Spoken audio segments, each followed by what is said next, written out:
Nsem-Pii TV nie. Ha, eda so Nsem-Pii TV. Na yema atiefo nyina akwaba. Abusua Ato Forson etimu atanase ewo vetting committee a yetoto na no ne yahwe na honden a obetimu ede hande finance ministry ho. Na pani behwe enyasam keto a. Honorable Afenyo Markins chere ne se law no ene Ghana sikasem ene Ghana mamra no wonim. Na wedie Nsem-Pii TV yema yatiefo enchenche. Yenkwe na ode kohwe vetting no kwanya Ato Forson efa so na wotutu chese question bibisa no na ode nama yenkwa kohwe ye ba Nsem-Pii TV ensema kodo egupu no so ye besan e dia to atiefo. So I know you come with a lot of experience. But Honorable Nominee, I'd like to just indicate that your answers here carry a lot of weight. The investor community, both local and international, are watching and listening to every statement that you make here today. So I just want to, I know that you'll be mindful. Of course, there's no pressure. My first question, Mr. Chairman. Well, honorable members, when you are asked to ask question, proceed to ask the question and let's limit the commentaries. Thank you, Mr. Chairman. Wait. I just wanted to congratulate. Wait. Please put off your mind. Chairman, with the greatest respect. Chairman, it's not just a guide. The member is a new member. We have all practiced at the bar. We know what some of these things do to a person on his or her feet. I beg of you one more time. We are here to cooperate with you. Let's be tolerant. You've been in the minority before. You know what it is. Because this vetting, although it is majority minority, you know that the work itself is being done by the minority. So please allow members to flow. I beg of you. I want us to have a very decent engagement and be stable in all we're doing. I'm begging you. Patrick Bama. Chairman, thank you very much. I think the finance minister's position, like Honorable Koko rightly said, is very, very important. We know what the leader is made of. But sometimes some foundations ought to be laid to guide the nominee in his answers.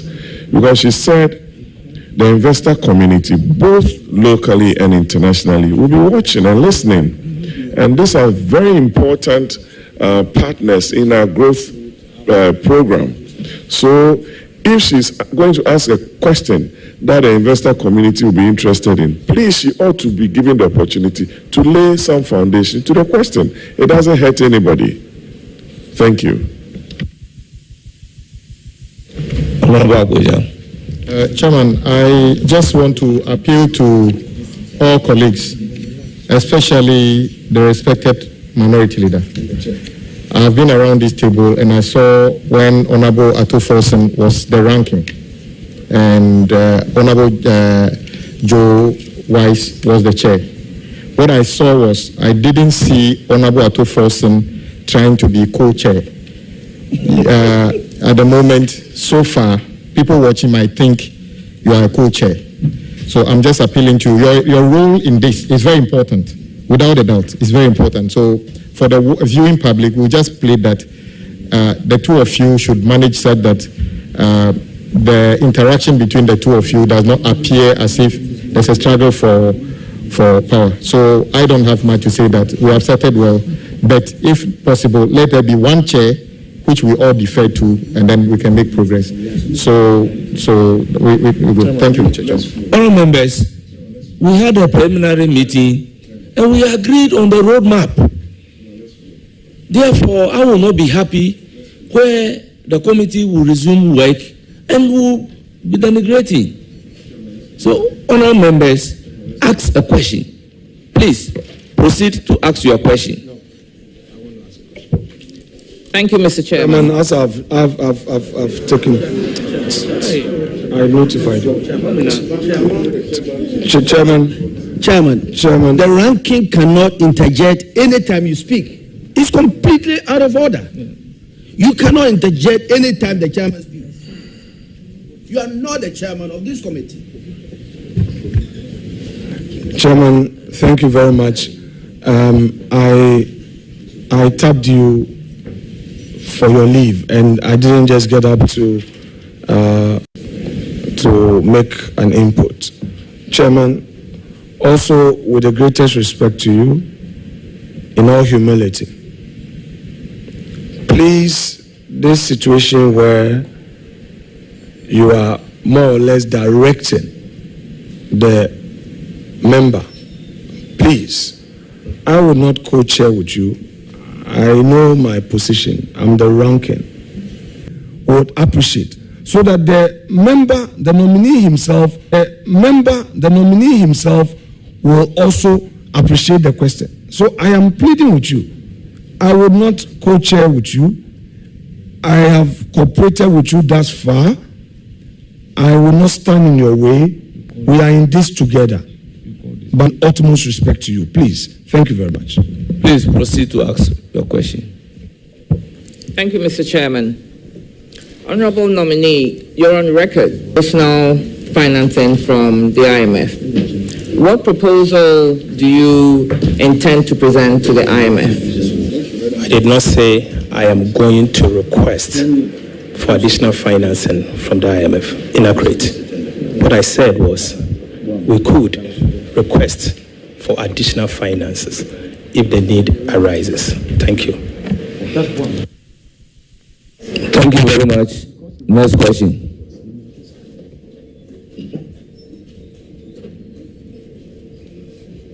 My second question is one of the major sources of revenue to fund development. As a matter of fact, one of the conditions of the IMF, the current arrangement with the IMF, is to enhance promised Ghanaians to scrap a number of taxes. So how do you intend?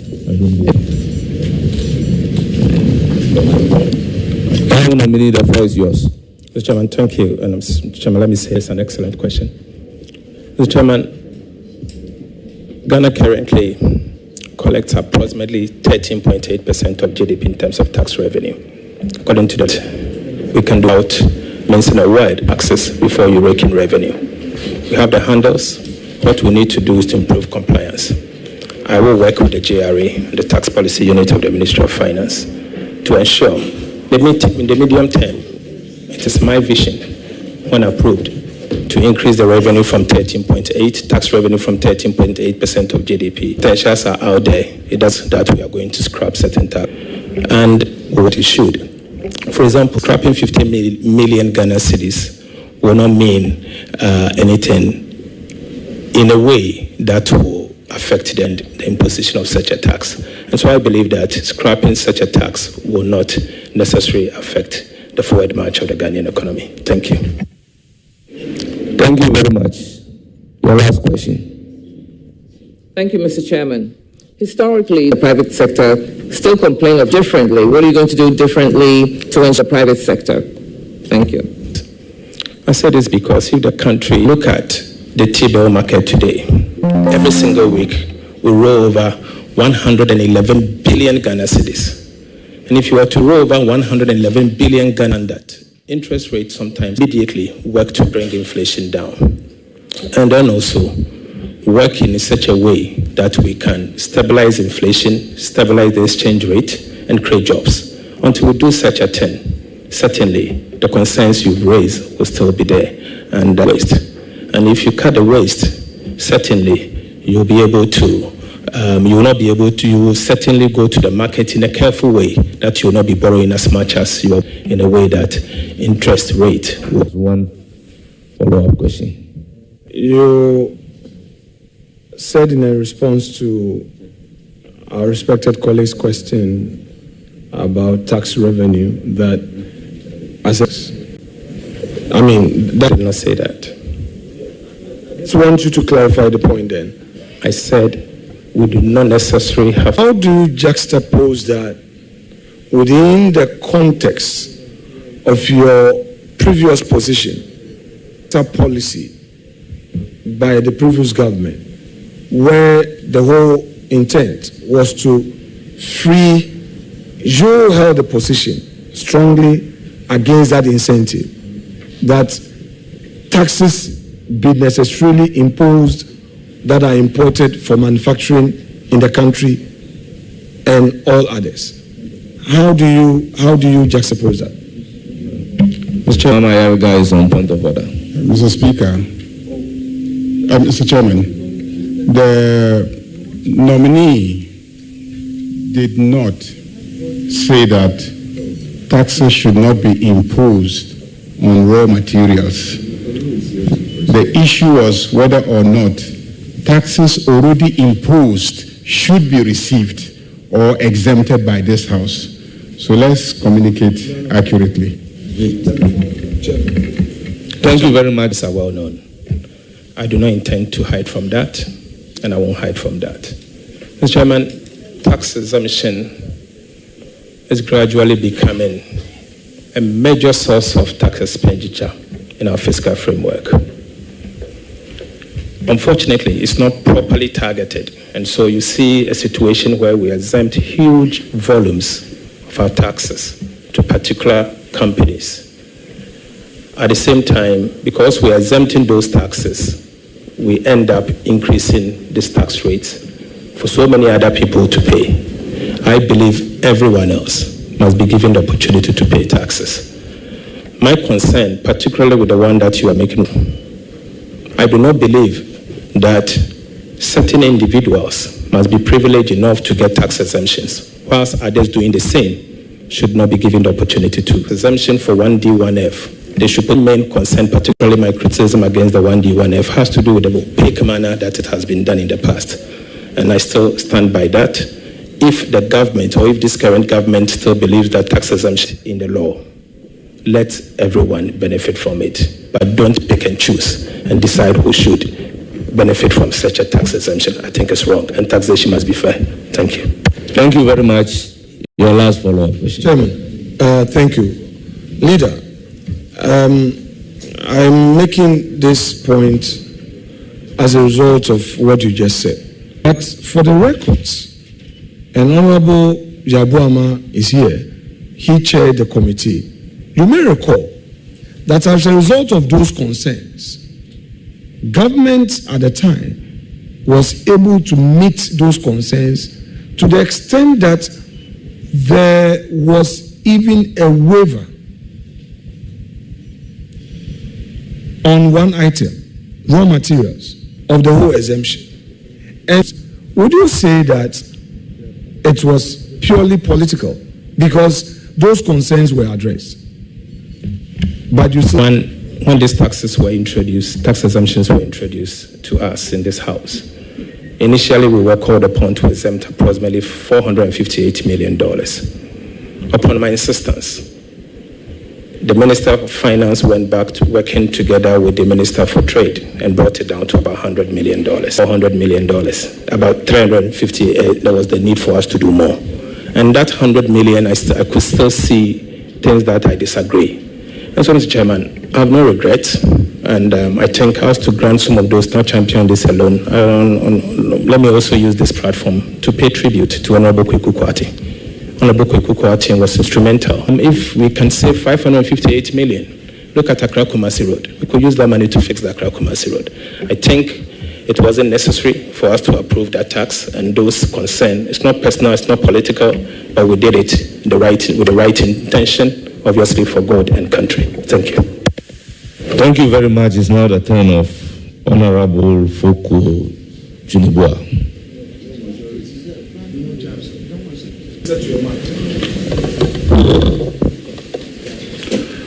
Honorable Castle Ato Forson, congratulations. Thank you very much. Being nominated as Minister Designate for Finance. Can you tell us how you are going to fund the government machinery, given that now there is no appetite for lenders to give money on long term, and the money market segment, government machinery. Lenders are not ready to give long term. The money market end is already crowded. Thank you. Thank you, Mr. Chairman. Mr. Chairman, in the short term, we need to bring confidence. Immediately introduce a very strong budget, signaling that we are ready to do the heavy liftings. That first budget will indeed send the right signal that Ghana is ready to open our doors for investors to come into the country. I believe if we are to introduce inflation down to 8% plus or minus 2, in doing so, we'll be able to reopen the domestic bond market so that we can move away from the over-reliance of the treasury bill market. And so we'll be able to, and the Eurobond. And so where you do not have financing, then there's the need for you to look within. Let's deal with expenditure. Well, we can also do it here. My proposal is let's look at the expenditure side as well. It shouldn't always be borrowing and borrowing and borrowing to the waste, so that we live and stay within the envelope that we can. But when push comes to shove, obviously, we will work with our development partners, such as the Africa Development Bank, the World Bank, the European Union, and other bilateral agencies, including the IMF, to raise cheaper sources of financing to finance government expenditure, particularly where expenditures that can lead to proper growth and inclusive growth. Thank you. Minister Designate. My second question, you've already given a hint on it, which relates to tax exemptions, or what I would expect you to tell this committee is that the Exemptions Act of 2022, Act 1083, allows the states to take, though the acts under your regime, you'll be bold entities that come for tax exemptions. You'll be ready to go in for equity stake for this country. Thank you. Mr. Chairman, Honorable Abena will bear me witness to set the tone and allow to implement the Tax Exemption Act, particularly the portion that allows government of Ghana to take equity stake. So we've done once. Someone who insists that tax exemption must also count, you can count on me that I will do whatever it takes, that when push comes to shove, that we have to grant tax exemption. The country must benefit. You can count on me. Thank you. All right. Thank you. So everyone has heard and will be watching. My third question. You know, it is commonly known that we generate really nothing much from the year budget of 2024. If you look at page 107, you realize that tax from 113 billion cedis, period, just about 1.572 billion cedis. So this is a ratio of 13 to 1. So 13 times what we get from. What would you do practically to close this gap? A gap of 13 to 1. What would you do practically? That is a very valid question and very interesting one. I think that's a genuine concern. First, we need to formalize the informal sector. Second, we need to encourage them to formally register with the Revenue Authority. And third, we need to incentivize them. We can learn from Uganda. Uganda has been able to incentivize the informal sector.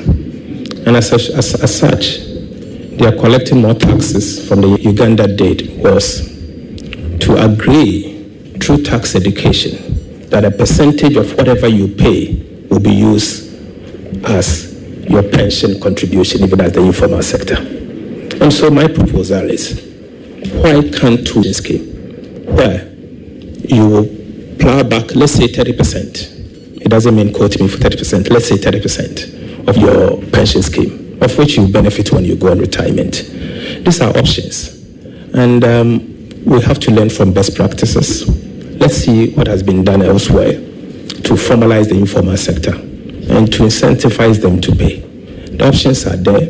I'm open for advice. I will listen, and I'm ready, as when approved as minister, to work with all of you to see what we can do to allow the informers. Thank you very much. I will then move to the majority side, starting from Honorable Azikabendo. Thank you very much, Chairman. Because, but also to thank His Excellency for the privilege to bring a thoroughbred finance person from this house. When I was invited, I asked myself, what questions are there to ask Honorable Ato Forson? Because we have always been on this side.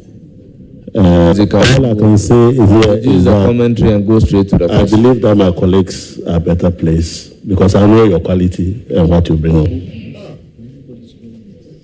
Mr. Chairman, thank you very much. Leader, congratulations. I've worked with you since 2013 to date, so I know what you stand for. And so, Mr. Fiscal challenges and ensure debt sustainability. Thank you very much. Honorable nominee, your answer. Mr. Chairman, Ghana's debt management in the past few years has been a major cause of concern. It is sad to know that the country has gone through a very difficult. We had to raise this. We intend to establish an independent debt management office. But in the meantime, February, about 6.8 billion Ghana cedis will be due for payment. It is our responsibility to make sure we pay. And the Ministry of Finance, I believe, at this time are preparing to make that payment. We'll work with the Ministry of Finance of the crisis we faced in 2022. Any further question?